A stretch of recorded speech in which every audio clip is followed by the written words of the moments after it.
Hi friends, welcome back to our channel village gossip kitchen. Friends, நம்மளோட 30 days live weight loss சேலஞ்சில் இன்றைக்கி day வந்து 6 ஆகிடுச்சு. டே 6 அன்றைக்கி பார்த்தீங்கன்னா என்னோட வெயிட் வந்து 78.800 இருக்கேன். நேற்று வந்து 78.500 இருந்தேன். பெருசாக தப்பெல்லாம் பண்ணலை. நைட்டு நல்லா தூங்குனேன். இருந்தாலும் லைட்டாக வெயிட் இது நார்மலாக நடக்கிறது தானே, கொஞ்சம் ஏறி இறங்கியெல்லாம் இருக்கும். அப்புறம் காலையில் எழுமணுன்னே வெறும் வயிற்றில் தண்ணி தான் குடிச்சிருந்தேன், சுடு தண்ணீர் குடிச்சிருந்தேன். இன்றைக்கி ஞாயிற்றுக்கிழமை அப்படிங்கிறதுனால கொஞ்சம் நிறைய பிளானிங் எல்லாம் பண்ணி வச்சுருந்தேன். ஆனால் அதெல்லாம் அப்படியே தலைகீழாக போக போக மாறுச்சு. என்ன அப்படிங்கிறத வீடியோவில் உங்களுக்கு நான் ஷேர் பண்ணுறேன். அப்புறம் வெறும் வயிற்றில் வந்து தண்ணி தான் எடுத்துக்கிட்டேன். அது வழக்கமாக எடுக்கிறது தான். தண்ணி குடிச்சு முடிச்சதுக்கப்புறமா வந்து ஒரு 10 மினிட்ஸுக்கெல்லாம் அப்புறம் பார்த்திங்கன்னா நெல்லிக்காய் ஜூஸ் எடுத்து குடிச்சிடுவேன். அதுக்கு முன்னாடி நெல்லிக்காவை மட்டும் எடுத்து போட்டு தண்ணி ஊற்றி வச்சுடுவேன். அப்போ வந்து நமக்கு வந்து நெல்லிக்காய் அது கரைஞ்சி கரெக்டாக இருக்கும். மோல்டுலேருந்து எடுத்து வந்து இதில் போட்டு தண்ணி ஊற்றி வச்சுருந்தேன். அது கரைஞ்சதுக்கப்புறமா மறுபடியும் அதை குடிச்சிருந்தேன். தண்ணி குடிச்சு அந்த நெல்லிக்காய் ஜூஸ் எல்லாம் குடிச்சு முடிச்சு ஒரு 1/2 மணி நேரத்துக்கு அப்புறமா வந்து நான் டீ எடுத்திருந்தேன். ஒரு கப்பு டீ இனிப்பு இல்லாமல் எடுத்திருந்தேன்.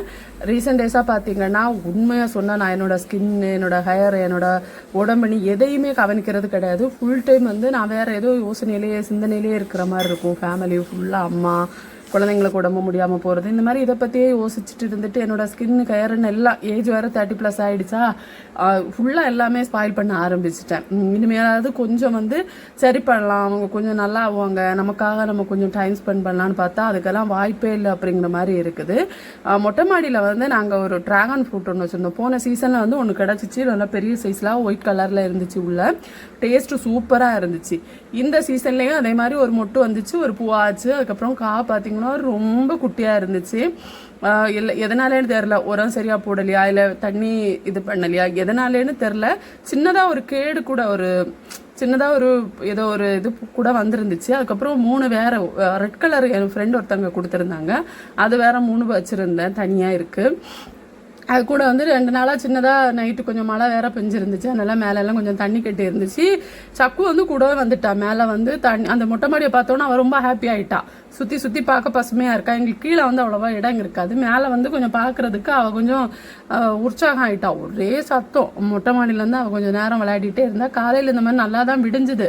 அதுக்கப்புறம் அந்த ட்ராகன் ஃப்ரூட்டை கீழே கொண்டு வந்து சரி கட் பண்ணி பார்ப்போம் எப்படி இருக்குது அப்படின்ட்டு கட் பண்ணி பார்த்தா அது வந்து உள்ள காய் இருந்துச்சு. கொஞ்சம் தான் இருந்துச்சு. நல்ல இனிப்பாக இருந்துச்சு. நம்ம நார்மலாக கடையிலேருந்து வாங்கி சாப்பிட்ற மாதிரி கிடையாது. அது ஒரு மாதிரில இருக்கும், டேஸ்ட் அவ்வளோவா இருக்காது. இது ஆனால் நல்ல இனிப்பாக இருந்துச்சு. ஆனால் என்னென்னா எங்களுக்கு வந்து எல்லாருக்கும் சாப்பிட்ற அளவுக்கு கிடைக்கல. அந்த மாதிரி அது சின்னதாக ஏதோ ஒரு பிரச்சனை வேறு ஆயிருந்துச்சு. அதனால அந்த மாதிரி கிடச்சிது. ஸோ இப்படி தான் இருந்துச்சு இன்றைக்கி எங்களோட ட்ராகன் ஃப்ரூட்டு. பார்க்கலாம் அடுத்த சீசன் அது வந்து என்ன பிரச்சனை அப்படிங்கிறது. உங்களுக்கு யாராவது அதை பற்றி தெரிஞ்சிச்சுன்னா கமெண்ட்ஸில் சொல்லுங்கள். அப்புறம் வந்து இன்றைக்கி காலை உணவுக்கு நான் வந்து கொஞ்சம் அன்னாசி பழம் தான் எடுத்திருந்தேன்.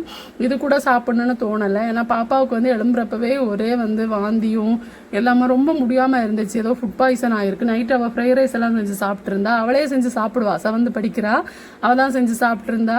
அப்போ ஹஸ்பண்ட் வந்து அம்மாவுக்கு ட்ரிப்பு போட்டுட்ருக்காங்க இல்லையா, அதே ஹாஸ்பிட்டலில் இவளையும் கூப்பிட்டு போயிருந்தாங்க. போனதுக்கப்புறம் பாதி வெளியில் போகிறப்போ ஞாபகம் இல்லாமல் அப்படி மயக்கம் போட்டு விழுந்திருக்கு. அதுக்கப்புறம் எங்கிட்ட கூப்பிட்டு சொன்னாங்க. மறுபடியும் நான் ரெடியாகி நானும் போயிருந்தேன். அப்புறம் ட்ரிப்பு போட்டுட்டு வீட்டுக்கு வந்திருந்தேன். வீட்டில் பார்த்தீங்கன்னா காலையில் போகிறதுக்கு முன்னாடி அவியல் வச்சுருந்தேன். நேற்றே மீன் கொஞ்சம் குழம்பு வச்சது மிச்சம் இருந்துச்சு. அப்புறம் கொஞ்சம் ரசமும் அவியலும் வச்சுருந்தேன். அதை வச்சு மேனேஜ் பண்ணிக்கலான்ட்டு ஃபிஷ்ஷு இருந்துச்சு. அதை லைட்டாக வந்து ஷாலோ ஃப்ரை மாதிரி பண்ணிவிட்டு அப்புறம் குழம்பு வச்ச மீன், அதுக்கப்புறம் அவியல், கொஞ்சோண்டு ரசமும் ஊற்றி கொஞ்சம் சோறும் எடுத்து ஒரு முட்டை ஆம்லேட் போட்டு அந்த மாதிரி வச்சு சாப்பிட்ருந்தேன். உண்மையாக சாப்பிட்ணுன்னு தோணலை. ஆனால் நம்ம வந்து இப்போ சேலஞ்சில் இருக்கோம், சாப்பிடாம இருக்க முடியாது இல்லையா, அதனால சாப்பிட்ருந்தேன். அதுக்கப்புறம் காய்கறி வாங்கிட்டு வந்திருந்தாங்க. அப்பா தான் வாங்கிட்டு வந்திருந்தாங்க. 50 ரூபாய்க்கு வாங்கியிருந்தாங்க. ஏற்கனவே கொஞ்சம் மிச்சம் இருந்துச்சு என்கிட்ட. அந்த காய்கறியை வந்து சாம்பாருக்காக கட் பண்ணி வச்சுட்டு அதில் இருக்க பழைய காய்கறிகளை எல்லாம் எடுத்து ஒதுக்கி கரெக்டாக அந்தந்த பாக்ஸ்லலாம் போட்டு வச்சுட்டு அதுக்கப்புறம் பார்த்தீங்கன்னா இன்றைக்கி வாங்கிட்டு வந்த காய்கறியை கூட எடுத்து போட்டுட்டேன். இதுவுமே வந்து ஒரு நாள் அவியலுக்கான காய்கறி இருந்துச்சு. அதை அவியலுக்கு தனியாக எடுத்து ஒதுக்கி வச்சுட்டேன்.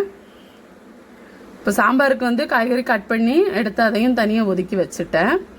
ஃப்ரிட்ஜில் வச்சுட்டோன்னா நாளைக்கு காலையில் வேலை கொஞ்சம் ஈஸியாக இருக்கும் அப்படின்ட்டு. அதுக்கு கூட வந்து பச்சை மிளகாயெல்லாம் அதோட நெட்டு பகுதியை எடுத்துட்டு அதை ஒரு தனி பாக்ஸில், அப்புறம் கொஞ்சம் லெமனு, இந்த மாதிரி ஒரு பாக்ஸ் வந்து நான் எதுலேருந்து அமேசானில் மீஷோ எதுலேருந்து வாங்கினேன்னு ஞாபகம் இல்லை. அமேசானாக தான் இருக்கும். நான் மீஷோவை விட அமேசான் தான் ரொம்ப விரும்புவேன். அதில் கருவேப்பிலை எல்லாத்தையும் தனித்தனியாக எடுத்து தனியாக ஒதுக்கி வச்சுட்டேன். எனக்கு வந்து பொதுவாகவே மீஷோ ஃப்ளிப்கார்ட் அது எல்லாத்தையும் விட அமேசான் வந்து ரொம்ப பிடிக்கும். அதனால மோஸ்ட்லி வந்து அமேசான்லேருந்து தான் வாங்குவேன். ஆனால் இந்த பாக்ஸ் வந்து ரொம்ப யூஸ்ஃபுல்லாக தான் இருக்குது. இதில் கொத்தமல்லி இலை, கருவேப்பிலை, பழைய கருவேப்பிலை கொஞ்சம் இருந்துச்சு, அது புதிய கருவேப்பிலை, அப்புறம் வந்து லெமன், இதெல்லாம் தனித்தனியாக எடுத்து வச்சுருக்கேன். அந்த நம்ம சின்ன வெங்காயம் பூண்டெல்லாம் தொலியை எடுத்து இதில் தனியாக போட்டு வைக்கிறதுக்கு ஒரு நல்ல பாக்ஸாக இருக்கும் இது. அவியலுக்கு கொஞ்சம் காய்கறி இருக்குது, அதை தனியாக எடுத்து வச்சுட்டு இன்னொரு நாள் அவியல் கூட வைக்கலாம் அப்படின்ட்டு. அப்புறம் நைட்டு டின்னருக்கு பார்த்தீங்கன்னா வேறு எதுவும் சமைக்கலை. அவியலும் அதுக்கப்புறம் சாம்பார் கொஞ்சம் இருந்துச்சு, அது நேற்று வச்சதில் கொஞ்சம் இருந்துச்சு. அதுவும் கொஞ்சம் சிக்கன் குழம்பு வச்சது ஒருத்தங்க கொடுத்துருந்தாங்க, அதுலேருந்து கொஞ்சோண்டு சிக்கன் எடுத்து வச்சு சாப்பிட்ருந்தேன். இன்னைக்கு சிக்கன் எல்லாம் வாங்கிட்டு வந்தாங்க, ஆனால் எதுவுமே சமைக்கலை. ஃபிஷ்ஷும் இருந்துச்சு, ஆனால் சமைக்கணும் செய்யணும் அப்படிங்கிற மாதிரி அந்த பெருசாக அந்த எண்ணங்கள் எதுவுமே இன்னைக்கு போகலை. என்னோட டே இப்படி தான் போச்சு.